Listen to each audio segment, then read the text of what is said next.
ప్రజల ఆకాంక్షలకు అనుగుణంగా నరేంద్ర మోడీ గారు మరి ఏ రకంగా సైనికులను అంతం చేస్తాము అనేటువంటి ఆలోచన విధానంతో ఆపరేషన్ సింధూర్ ఏదైతే ప్రారంభించడం జరిగిందో దాని ద్వారా పాకిస్తాన్ ఉగ్రవాద స్థావరాలను, పాకిస్తాన్ కీలకమైనటువంటి సైనిక కేంద్రాలను ధ్వంసం చేసిన విషయాన్ని మనమందరం చూశాం.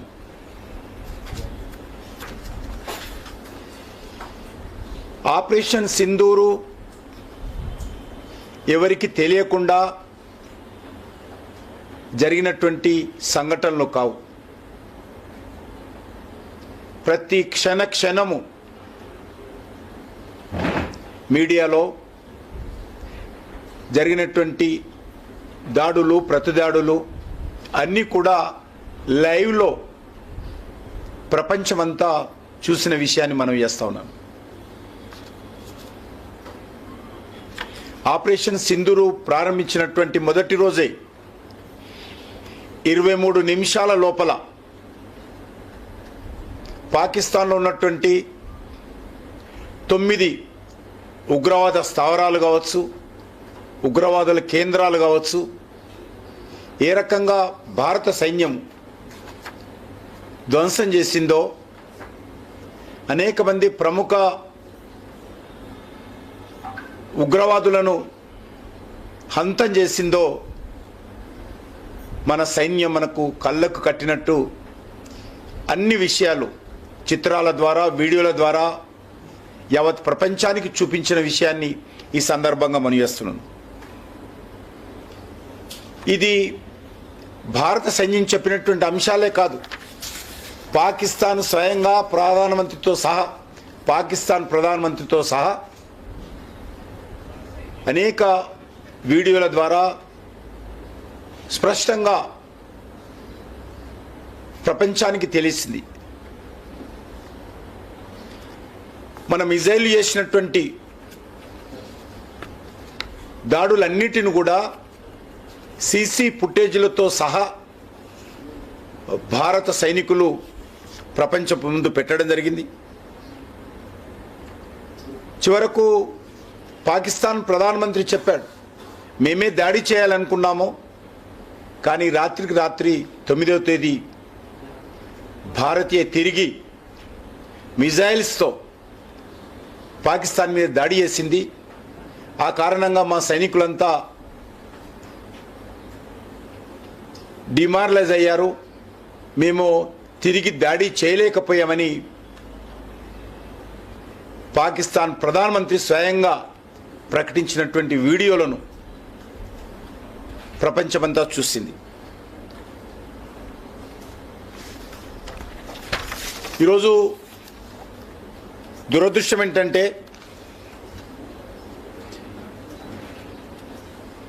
ఈ దేశంలో ఉన్నటువంటి ప్రతిపక్ష నాయకుడు లేక నిన్న తెలంగాణ ముఖ్యమంత్రి రేవంత్ రెడ్డి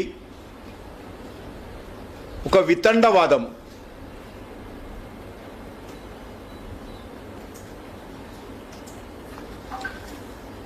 లేవదీస్తున్న విషయాన్ని సందర్భంగా మనం చేస్తున్నాం.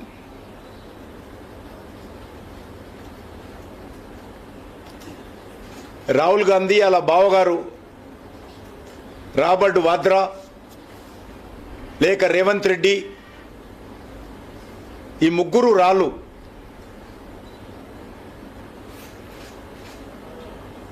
దేశ సైనికులను అవమానం చేసే విధంగా, వాళ్ళు చేసినటువంటి పోరాటాలను తక్కువ చేసే విధంగా మాట్లాడుతున్నటువంటి విషయాన్ని ఈ సందర్భంగా మనం చేస్తున్నాం. రాహుల్ గాంధీ అడగాల్సింది ఎన్ని రఫేల్ విమానాలు కూలిపోయినాయో కాదు, ఎంతమంది ఉగ్రవాదులు చనిపోయారు అడుగుంటే దేశ ప్రజలందరూ సంతోషపడేవాళ్ళు. ఏ రకంగా మన సైనికులు పాకిస్తాన్ మీద విరుచుకపడ్డారో, వైమానిక దాడుల ద్వారా కావచ్చు, మనకున్నటువంటి ఆధునికమైనటువంటి టెక్నాలజీ ద్వారా కావచ్చు, మన మిజైల్స్ ద్వారా కావచ్చు అడిగినుంటే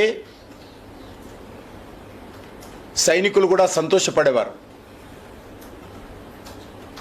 మనం పాకిస్తాన్ ఎయిర్ బేస్లను మన సైనికులు భారతదేశంలో కూర్చొని ఏ రకంగా మిజైల్స్ ద్వారా అతలాకుతలం చేశారో రాహుల్ గాంధీ, రేవంత్ రెడ్డి, రాబర్ట్ వాద్రా అడిగినుంటే చాలా సంతోషపడేటువంటి వాళ్ళు. కానీ ఇవేమీ అడగకుండా అది రేవంత్ రెడ్డి కానీ రాహుల్ గాంధీ కానీ ఎవరైనా సరే ఎన్ని రఫేల్ విమానాలు కూలిపోయాయో లెక్క చెప్పండి అంటారు. దేశ రక్షణకు సంబంధించినటువంటి ఇలాంటి సున్నితమైనటువంటి అంశాలలో బాధ్యతారహితంగా ఇర్రెస్పాన్సిబుల్గా 55 సంవత్సరాల వయసు వచ్చినా ఇంకా మెచ్యూరిటీ రాకపోవడము, రాహుల్ గాంధీకి ఒక ప్రతిపక్ష నాయకుడిగా ఉండడము దేశ ప్రజల దురదృష్టకరమని సందర్భంగా మనం చేస్తున్నాం. బడే మియా మాటలకు ఒత్తాసుగా చోటా మియా రేవంత్ రెడ్డి మాట్లాడము,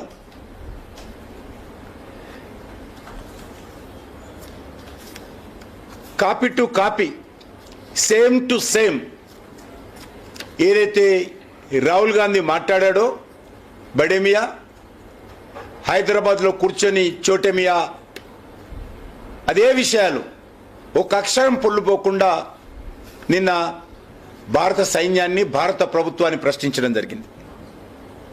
ఇలాంటి వాక్యాలతో మన దేశం యొక్క సైనికుల యొక్క శౌర్యము, ధైర్యము, పరాక్రమము, త్యాగము, సాహసాన్ని అనుమానించే విధంగా ఈ యొక్క నాయకుల వైఖరి ఉన్నది. ఒక దిక్కు మన దేశానికి సంబంధించినటువంటి అన్ని పార్టీల పార్లమెంట్ సభ్యులు ప్రపంచంలో అనేక దేశాలలో తిరుగుతూ ఆపరేషన్ సింధూర్కు సంబంధించినటువంటి విషయాలు, పాకిస్తాన్ ఉగ్రవాద చర్యలు ఏ రకంగా భారతదేశం ఎదుర్కొంటుంది, ఏ రకంగా పాకిస్తాన్ సైనికులకు మరి ప్రోత్సహించి ఉగ్రవాదం ద్వారా భారతదేశం యొక్క సమగ్రత, సమైక్యత దెబ్బతీస్తుందో, ఏ రకంగా పాకిస్తాన్ ఏకాకి చేయాలో భారత ప్రభుత్వ ఆహ్వానం మేరకు రాజకీయాలన్నీ పక్కన పెట్టి మన పార్లమెంట్ సభ్యులు ప్రపంచాన్ని తిరుగుతూ ఉంటే ఢిల్లీలో కూర్చున్నటువంటి రాహుల్ గాంధీ, హైదరాబాదు ఢిల్లీ పర్యటన చేస్తున్నటువంటి రేవంత్ రెడ్డి, పార్లమెంట్ సభ్యులు చేస్తున్నటువంటి ఈ కార్యక్రమాలన్నీ నీళ్లు జల్లే విధంగా, బూడిదలో పోసే పన్నీరు అయ్యే విధంగా వ్యవహరించడం ఏదైతున్నదో దేశ ప్రజలందరూ గ్రహిస్తున్నారు, చూస్తున్నారన్న విషయాన్ని రాహుల్ గాంధీ, రేవంత్ రెడ్డి అర్థం చేసుకోవాల్సినటువంటి అవసరం ఉంది.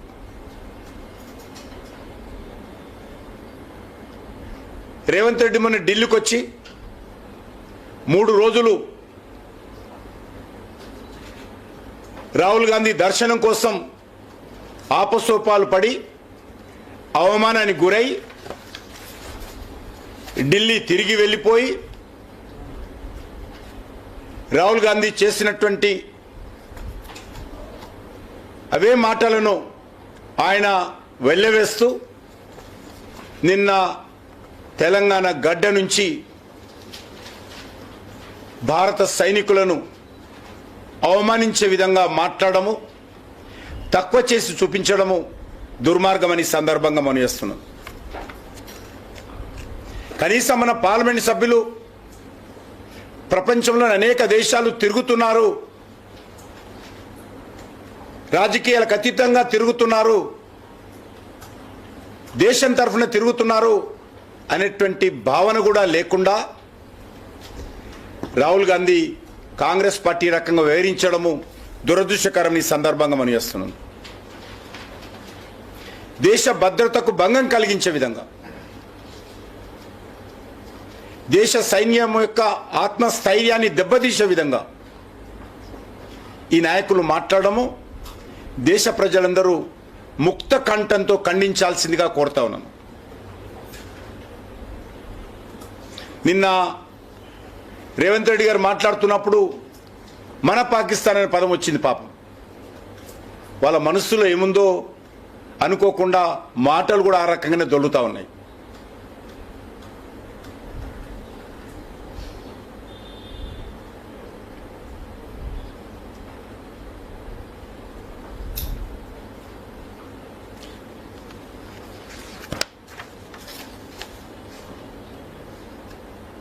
బీజేపీ ఏం సాధించింది అని ర్యాలీలు చేస్తున్నారని చెప్పి రేవంత్ రెడ్డి అడిగాడు. బీజేపీ ఏమీ సాధించలేదు. బీజేపీ జెండా పేరు మీద ఎక్కడ కూడా తిరంగా ర్యాలీలు జరగలేదు.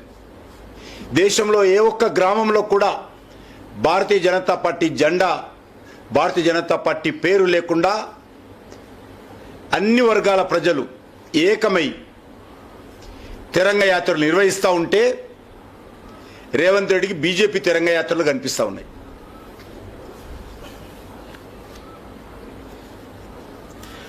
భారత సైన్యం యొక్క సామర్థ్యాన్ని దేశ ప్రజలందరూ పండుగ చేసుకుంటుంటే వాళ్ళకు బీజేపీ కార్యక్రమంగా కనిపిస్తుంది. ఆయనకు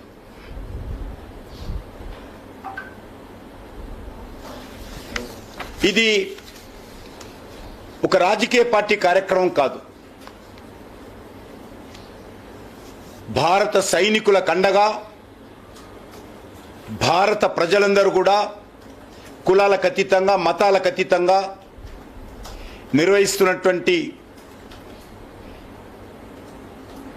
తిరంగా యాత్ర అని చెప్పి ఈ సందర్భంగా మనవిస్తున్నాను.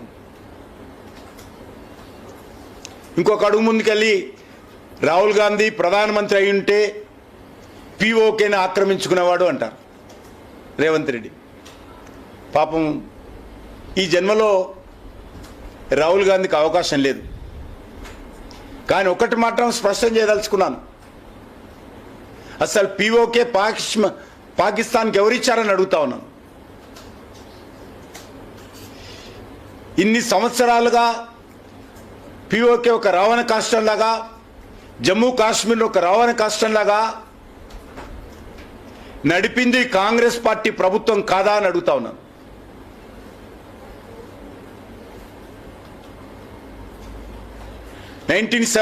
లో భారత సైన్యము లాహోర్ వరకు చొచ్చుకపోతే వెనకకు పిలిపించింది ఎవరో రాహుల్ గాంధీకి రేవంత్ రెడ్డికి అర్థం కాకపోతే, కనీసం చరిత్ర తెలుసుకోలేకపోతే భారత సైన్యం చేసేదేమీ లేదు. 93,000 మంది సైనికులను బేషరతుగా భారత్కు లొంగిపోయినటువంటి పాక్ సైనికులను వదిలివేసిన విషయము రాహుల్ గాంధీకి రేవంత్ రెడ్డి తెలియకపోతే సైనికులు ఏం చేసేది లేదు. ఒకటే అడుగుతా ఉన్నాను, నరేంద్ర మోడీ గారు వచ్చిన తర్వాత మొదటిసారి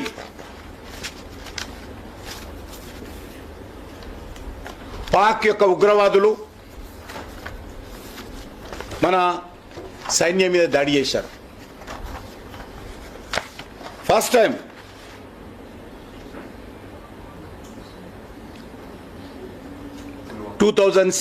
లో పఠాన్కోట్ దగ్గర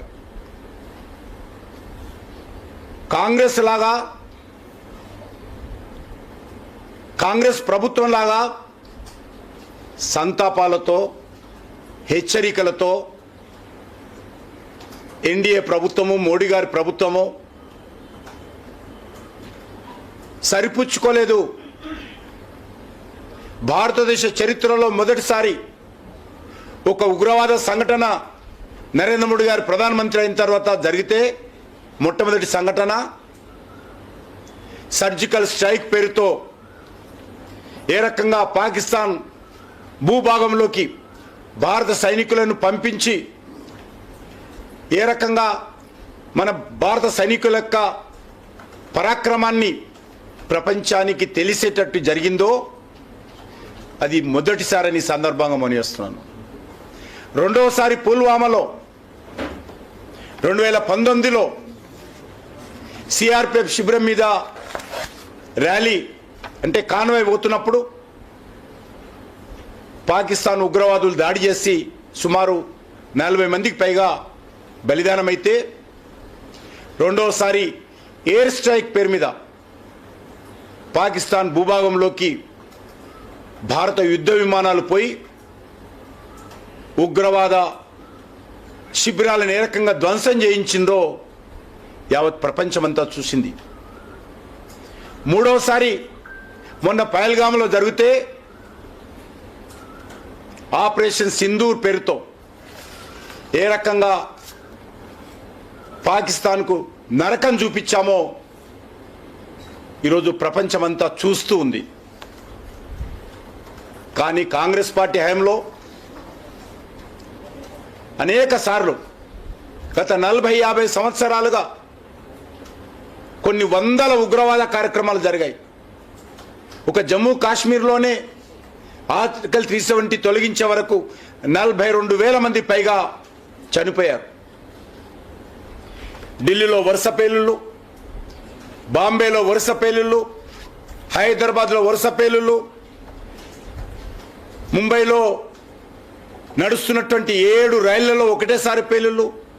ఈ రకంగా ఉగ్రవాద సంఘటన జరగనటువంటి రాష్ట్రం లేదు ఈ దేశంలో. కానీ ఏ రోజైనా కాంగ్రెస్ పార్టీ కనీసం కలలోనే ఆలోచించిందా? సర్జికల్ స్ట్రైక్ కానీ, ఎయిర్ స్ట్రైక్ కానీ, ఆపరేషన్ సింధూర్ లాంటి సంఘటనలు సైనికులకు స్వేచ్ఛనిచ్చి, సైనికులకు పూర్తి అధికారాలు ఇచ్చి, సైనికుల అధికారుల పర్యవేక్షణలో ఈ ఆపరేషన్ జరిపించినటువంటి చరిత్ర ఎన్నడైనా ఊహించిందా కాంగ్రెస్ పార్టీ? అది నరేంద్ర మోడీ గారి నాయకత్వంలో 140 కోట్ల మంది ప్రజల యొక్క ఆత్మ గౌరవాన్ని పెంచే విధంగా, భారత సైనికుల పరాక్రమాన్ని చూపించే పూర్తి స్వేచ్ఛనిచ్చి పాకిస్తాన్ మీద దెబ్బతీస్తే మీరు సంతోషపడకపోతే కనీసం బయటికి బాధను వ్యక్తం చేయకుండా మనం చేస్తాం. సైనికులను అవమానం చేసే విధంగా ఉండకూడదని మనం చేస్తా ఉన్నాం.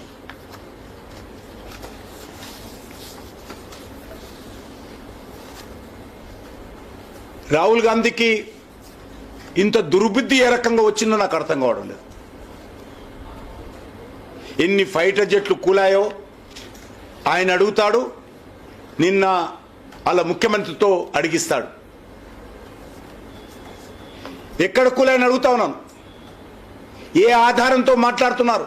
కనీసం పాకిస్తాన్ కూడా ఈరోజు వరకు మేము రఫేల్ యుద్ధ విమానం కూల్చామని అఫీషియల్గా వాళ్ళు కూడా ఒక్కరోజు కూడా మాట్లాడలేదు. నేను ఈ సందర్భంగా భారతదేశం సంబంధించినటువంటి మీడియా నేను అభినందిస్తా ఉన్నాను. చాలా అద్భుతంగా సైనికుల కండగా దేశానికి సంబంధించినటువంటి అన్ని రకాల మీడియాలు, అది ఎలక్ట్రానిక్స్ మీడియా కావచ్చు, సోషల్ మీడియా కావచ్చు, ప్రింట్ మీడియా కావచ్చు, అద్భుతంగా కొన్నిటికి రాజకీయ అఫిలియేషన్స్ ఉన్నప్పటికీ కూడా వాటన్నిటిని పక్కన పెట్టి మీడియా అంతా ముక్త కంఠంతో దేశానికి అండగా, సైనికుల కండగా, పాకిస్తాన్ దుశ్చర్యలను ఖండిస్తూ భారత సైనికులు చేసినటువంటి అత్యంత శక్తి సామర్థ్యాలు ప్రదర్శించినటువంటి ఈ యొక్క ఆపరేషన్ సింధూర్ను ఏ రకంగా అద్భుతంగా కళ్ళకు కట్టినట్టు లైవ్లో చూపించినటువంటి సంఘటనలు జరుగుతూ ఉంటే రాహుల్ గాంధీ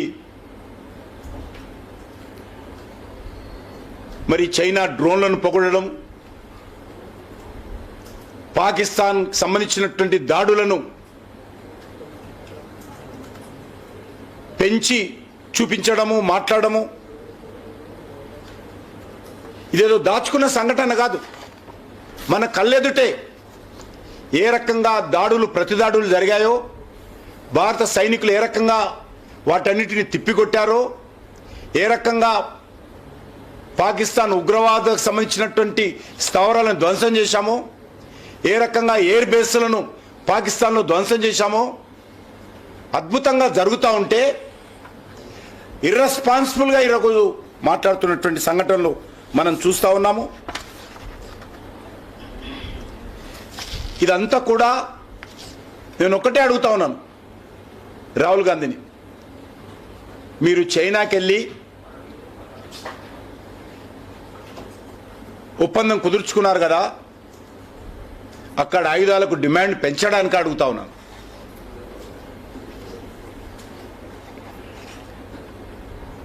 జయశంకర్ గారు నాకేం చెప్పడం లేదు, ఎన్ని విమానాలు కూలాయి అంటాడు ఆయన. యుద్ధానికి సంబంధించినటువంటి వివరాలు ఎన్ని విమానాలు కోరాయో కనీసం డిఫెన్స్ మినిస్టర్ చెప్తాడు, విదేశాంగ మంత్రి చెప్పడు. అందుకే ఈరోజు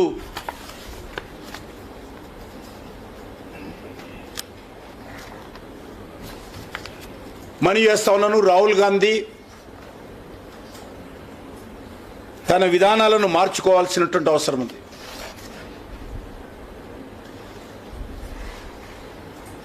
ఇప్పటికే వరుసగా 3 సార్లు ఓడిపోయారు మీరు. దేశ ప్రజలు కర్రు కాచి వాతకు పెట్టారు. వరుసగా అనేక రాష్ట్రాలలో అడ్రస్ లేకుండా పోయారు. 3 రాష్ట్రాలకే పరిమితమయ్యారు. ముచ్చటగా 3 రాష్ట్రాలు కూడా వచ్చే ఎలక్షన్స్లో దేశ ప్రజలు మరి కర్రు కాచి వాత పెడతారు.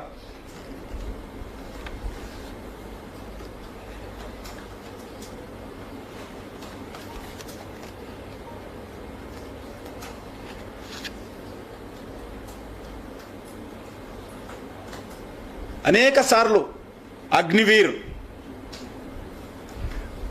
ఆ యొక్క అగ్నివీర్ పాలసీని యూజ్ అండ్ త్రో అనేటువంటి విధంగా అవమానించే విధంగా మాట్లాడారు.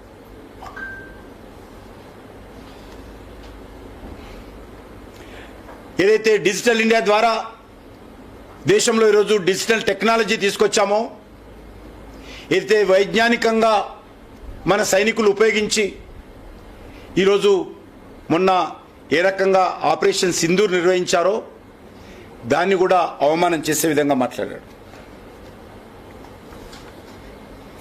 ఇవన్నీ కూడా రాహుల్ గాంధీ అనుమానిస్తూనే ఉండాలి.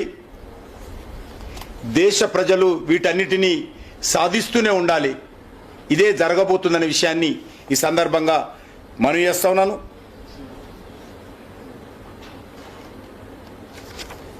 ఈరోజు ఒక యుద్ధం కాదు, ఈరోజు ఒక రకమైనటువంటి ఆపరేషన్ కాదు. భారత ప్రభుత్వము అన్ని రకాల ఆపరేషన్లు ఉగ్రవాదానికి వ్యతిరేకంగా, ఉగ్రవాదాన్ని ప్రోత్సహిస్తున్నటువంటి పాకిస్తాన్ వ్యతిరేకంగా ఇటీవల చేపట్టిన విషయాన్ని రాహుల్ గాంధీ అర్థం చేసుకుంటే బాగుంటుంది. ఆపరేషన్ సింధూర్లో ఉగ్రవాద స్థావరాలను, పాకిస్తాన్ ఎయిర్ బేస్లను ధ్వంసం చేయడమే కాకుండా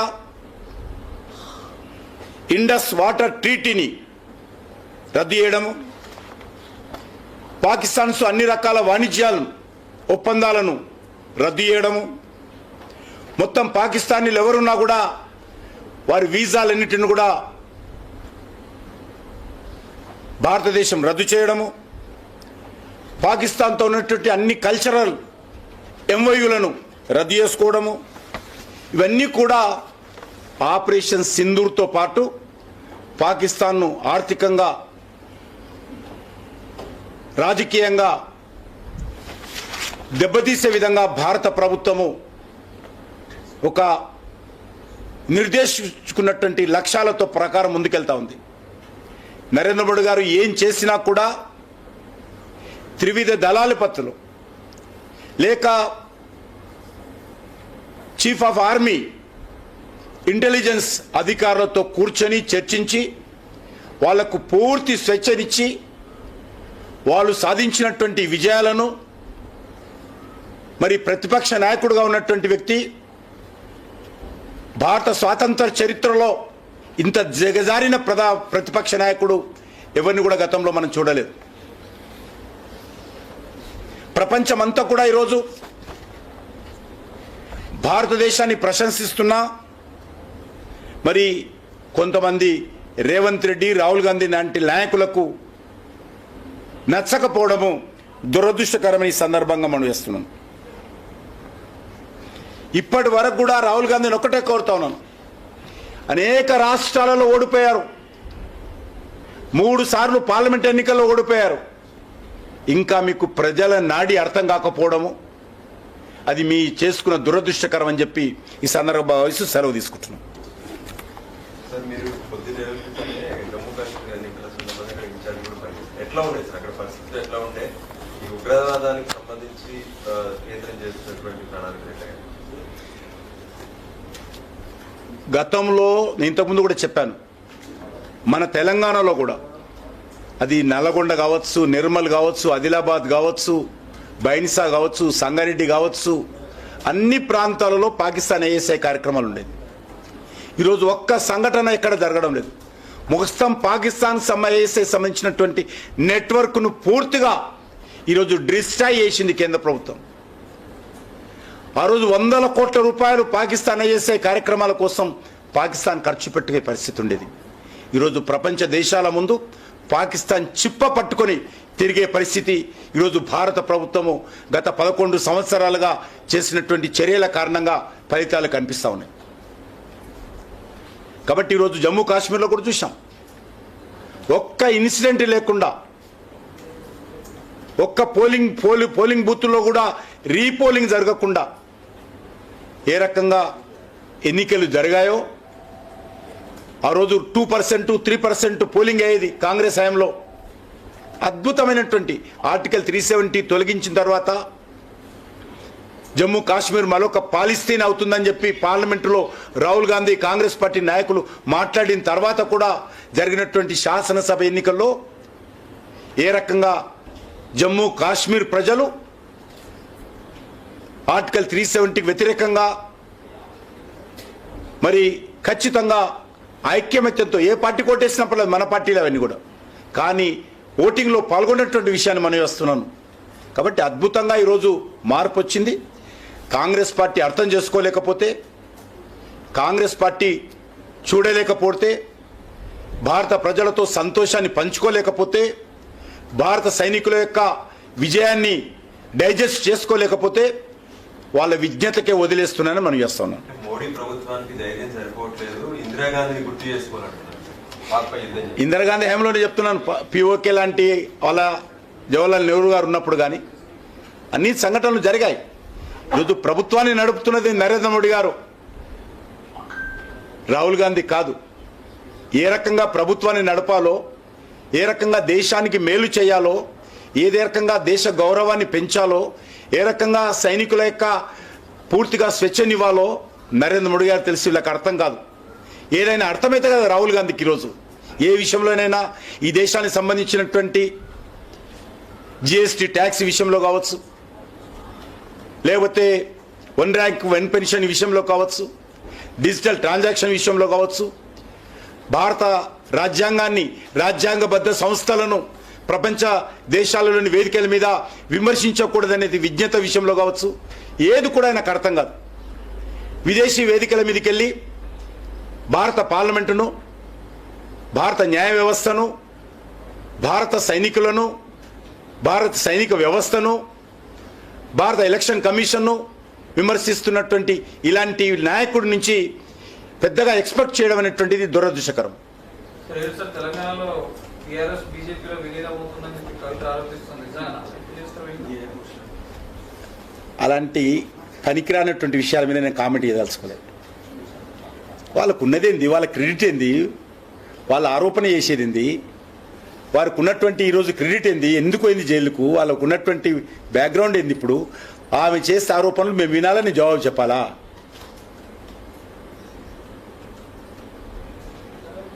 అది డాడీ డాటర్ సమస్య. అది డాడీ డాటర్ సమస్య సిస్టర్ బ్రదర్ సమస్య. అది sister brother daddy daughter drama. అదంతా కూడా అది ఫ్యామిలీ డ్రామా. ఆ డ్రామాలో మేము పాత్రధారులను సూత్రధారులను కాదలుచుకోలేదు.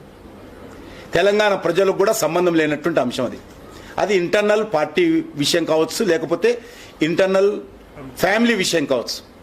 ఆ విషయాన్ని తెలంగాణ ప్రజలకు సంబంధించిన విషయంగానో, రాజకీయ పార్టీలకు సంబంధించిన విషయంగానో, బీజేపీకి వ్యతిరేకంగా విషయంగానో మేము దాని గురించి స్పందించదలుచుకోలేదు. తెలంగాణ ప్రజలు కూడా స్పందించేటువంటి పరిస్థితి లేదు. కానీ కవిత జైల్లో ఉన్నప్పుడే బీజేపీతో టై అవ్వడానికి చర్చలు జరిగాయి. నేను జైల్లో ఉండి వద్దానని చెప్పి కవిత చెప్తుంది సార్. అంటే అలా చెప్పాను.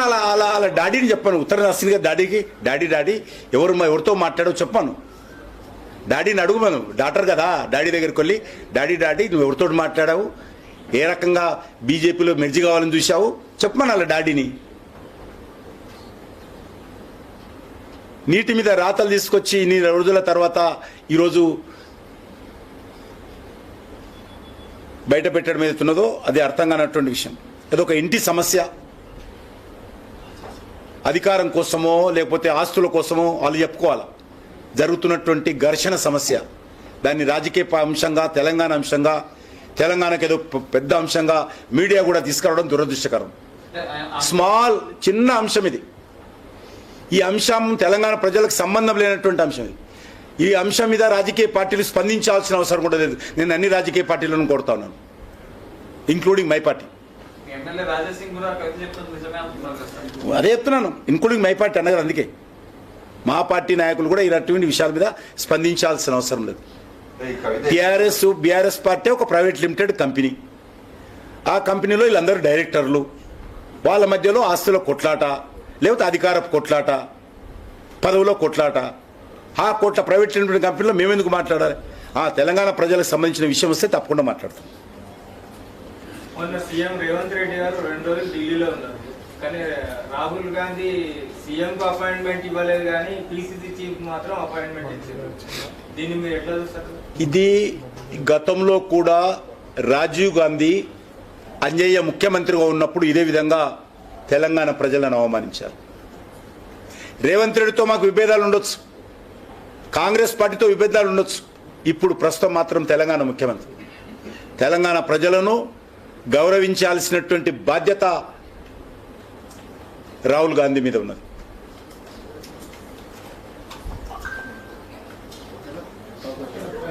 Thank you.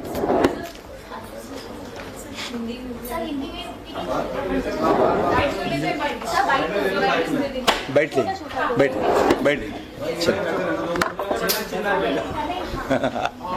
Daddy data